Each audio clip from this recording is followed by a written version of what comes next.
PCI Media Center, Vancouver, BC. Welcome back to the new PCI Daily News Roundup brought to you by Philippine-Canadian Inquirer, the only Filipino-Canadian newspaper distributed across Canada. I'm Manny Noel Abuel. Thank you for joining us. We have the latest news development in the news. President grants presidential pardon. President Rodrigo Duterte granted executive clemency to 127 convicts, together with some 27 who are set to receive a certificate of conditional and commutation pardons.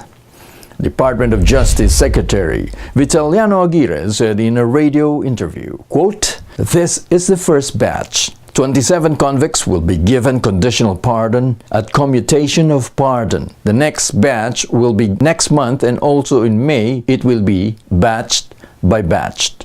The Justice Secretary noted that the elderly and sick inmates from the New Bilibid Prison, or NBP, in Muntinlupa City, the Correctional Institute for Women in Mandaluyong City, and other penal colonies are the beneficiaries of the presidential pardon.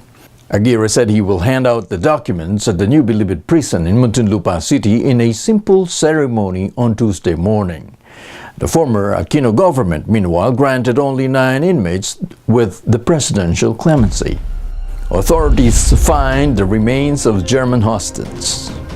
Authorities finally recovered the remains of German Jürgen Gustav Kantner yesterday at about 5:45 in the afternoon in Sitio Talibang Buanza in Indanan, Sulu.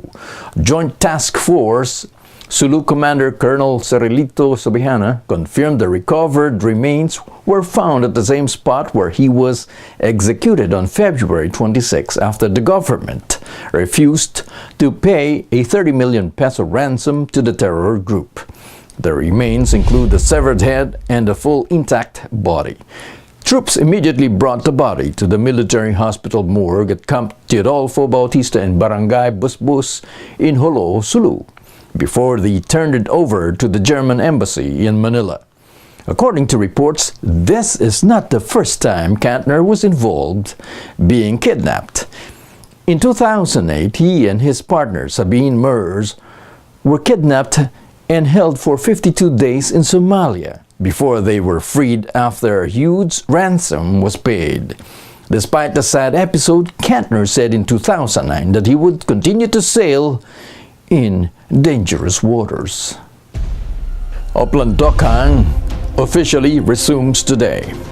PNP Chief Ronald Bato de la Rosa announced the official start of the Oplan Double Barrel Reloaded, the sequel to the controversial anti-drug campaign of the Duterte administration. The new campaign, with certain standard operating procedures, had been included in order to efficiently meet the goal of the campaign. During operations, the local police commander will be accompanied by the barangay captain or barangay officials who would knock on named illegal drug suspects to surrender. De La Rosa also called for the participation of the Catholic Church to join the campaign, wherein local parish priests can also join the operation and help the drug users to surrender and enter rehab. Quezon Police Provincial Director Senior Superintendent Roderick Armamento confirmed the announcement and said that only policemen with clean records are allowed to join, and that each station will have at least an 8-man anti-drug team, and everyone will be equipped with a video camera attached to their bodies of the raiding team to ensure the accuracy of the new operation. And that's the Roundup News for today. PCI Daily News Roundup is brought to you by CanadianInquirer.net, where you can browse for the latest news development with complete stories anytime. I'm Manny Noel Abuel. Thank you for joining us. Goodbye for now. We'll see you tomorrow.